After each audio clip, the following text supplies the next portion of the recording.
Olá, tudo bem? Sejam todos bem-vindos à Escolinha de Música do Rio Cello. Eu me chamo Fábio, sou violoncelista e professor de violoncelo.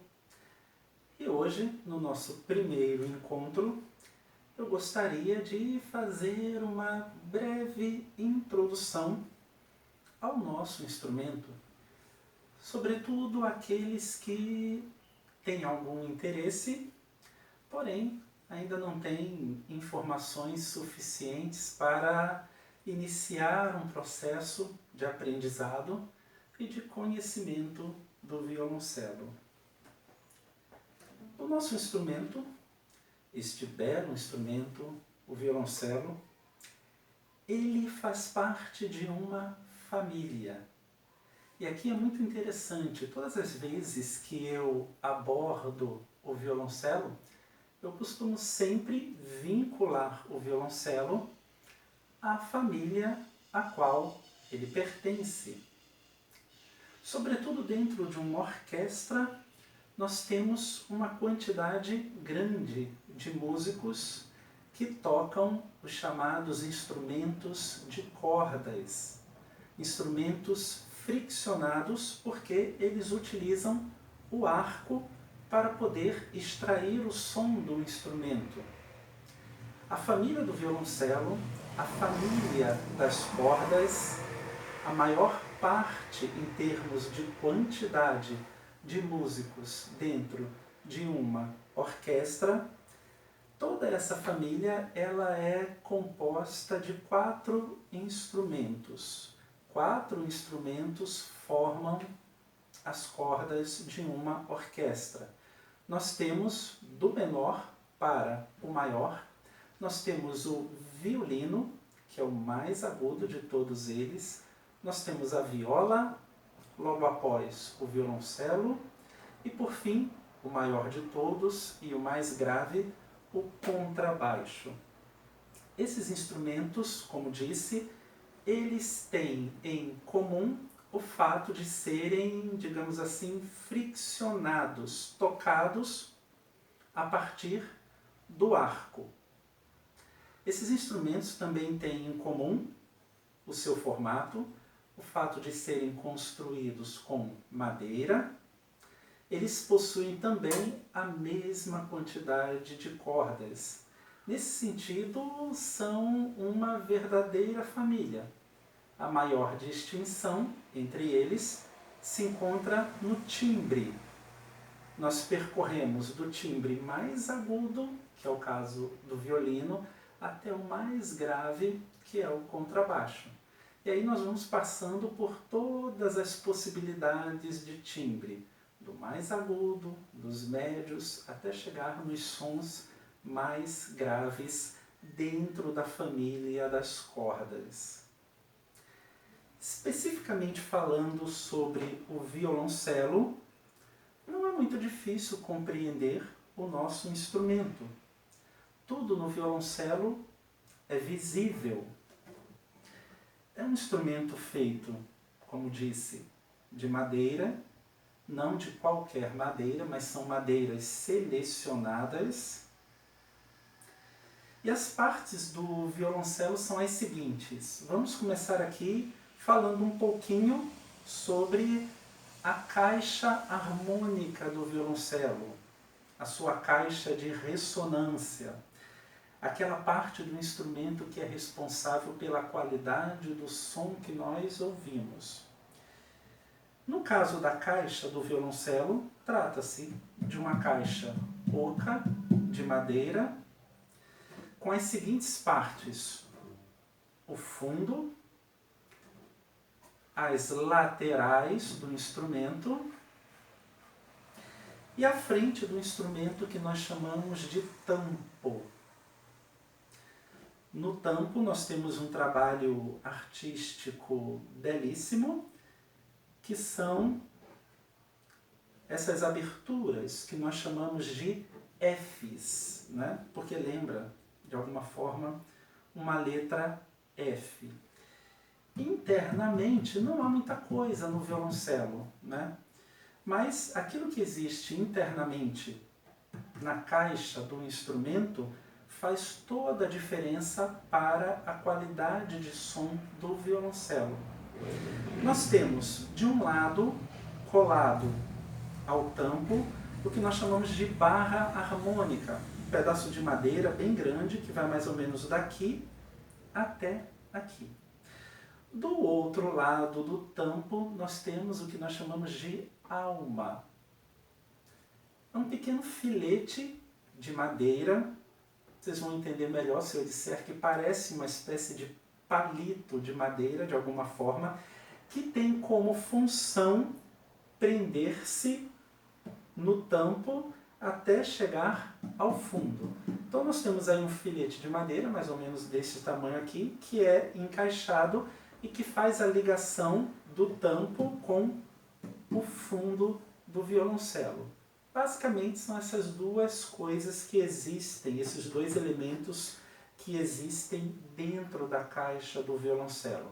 De um lado a barra harmônica, do outro lado a alma. E assim nós temos a caixa do instrumento.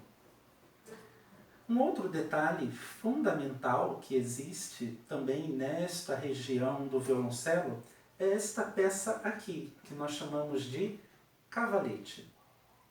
O cavalete ele tem a função de receber a vibração das cordas. Vejam que as 4 cordas do violoncelo, elas se encontram montadas sobre o cavalete. E o cavalete vai receber esta vibração e vai transferir a vibração das cordas para a caixa do instrumento. Grosso modo, é assim que nós vamos obtendo o som do violoncelo. Então essa parte aqui ela é fundamental, no caso, o cavalete. Uma outra parte aqui importante que nós enxergamos nesta região do violoncelo é o estandarte, né? O estandarte ele é preso aqui no início do instrumento, é uma peça solta, e essa peça, o estandarte, ele se mantém, digamos assim, fixo a partir da pressão que as cordas exercem. Quando nós esticamos as cordas do violoncelo, automaticamente o estandarte ele se estabiliza e fica no local que vocês estão vendo. Então a função do estandarte é exatamente servir como um ponto de apoio para as cordas numa extremidade do instrumento, e nós vamos ver que na outra extremidade as cordas são presas nas craveiras. Já já vou mencionar melhor tudo isso. Também temos aqui uma peça fundamental que nós chamamos de espigão. A função do espigão, é claro, vocês já devem ter percebido, é exatamente servir de apoio. Um instrumento, ele é apoiado no espigão, e o espigão nós o colocamos no chão. Isso dá toda uma mobilidade para que a gente possa tocar de uma maneira mais relaxada. Bem antigamente, o violoncelo não possuía o espigão. Ele era apenas apoiado entre as pernas, desta forma aqui. Hoje, com o espigão, não é mais necessário. Agora vamos para uma outra parte fundamental do instrumento, que é o braço. Essa parte bem fina que nós temos aqui, tá? A gente compreende melhor o braço a partir da função que ele vai desempenhar. Se por um lado o instrumento ele precisa ter um som bonito, por outro lado nós precisamos das notas musicais para trabalharmos as músicas. As músicas são como que construídas a partir das notas musicais. E as notas nós construímos com a mão esquerda, com os dedos da mão esquerda, na medida em que nós vamos apertando cada uma das cordas, nós podemos obter notas diferentes, correto? Nesse sentido, vale ressaltar que, colado ao braço do instrumento, nós temos esta parte preta aqui, que se chama espelho. O espelho é uma parte belíssima, ele é feito com uma madeira naturalmente preta, que é o ébano. Ele não foi pintado de preto. Esta é a cor natural da madeira. No caso, essa madeira se chama ébano. Então, o espelho ele fica colado ao braço e a função do espelho é exatamente servir de apoio. Nós vamos produzindo todas as notas do violoncelo na medida em que vamos pressionando as cordas contra o espelho. Em qualquer ponto do espelho em que nós pressionarmos uma corda, nós vamos obter notas diferentes. Espelho, braço, e vamos chegando aqui na extremidade superior, digamos assim, do instrumento. Nós temos aqui, como eu mencionei anteriormente, as cravelhas. As cravelhas servem para que uma das pontas das cordas sejam presas e a partir daí elas sejam enroladas, ou seja, esticadas e possam chegar numa altura, numa afinação esperada. No caso do violoncelo, a primeira corda é afinada com a nota Lá, a segunda corda, Ré, a terceira, Sol e a quarta corda, Dó. Quando nós colocamos uma corda, nós prendemos uma ponta no estandarte e a outra ponta na cravelha. E vamos enrolando suavemente, bem devagar, para a corda não quebrar. E aí o som da corda vai modificando até atingir aquele patamar que nós esperamos. Que é exatamente quando o som da corda fica de acordo, fica afinado com determinada nota. No caso do violoncelo, Lá, Ré, Sol e Dó. Correto? Então temos aqui as cravelhas que desempenham este papel. Essa parte aqui nós chamamos de caixa das cravelhas. Obviamente, caixa porque as cravelhas se acomodam dentro desse espaço aqui. E finalizando o instrumento, nós temos essa parte aqui, uma parte bem bonita, bem trabalhada, que nós chamamos de voluta. É uma parte toda enroladinha, como se fosse uma espécie de espiral ali, esculpido na própria madeira do braço. Então, dessa forma, eu acredito ter mostrado brevemente o violoncelo para vocês, correto? Lembrando que, sobretudo para aqueles que têm um bom nível de curiosidade e sonham em tocar violoncelo, que tão importante quanto conhecer o instrumento propriamente dito, como eu acabei de dizer para vocês, como ele é feito, as madeiras, os processos.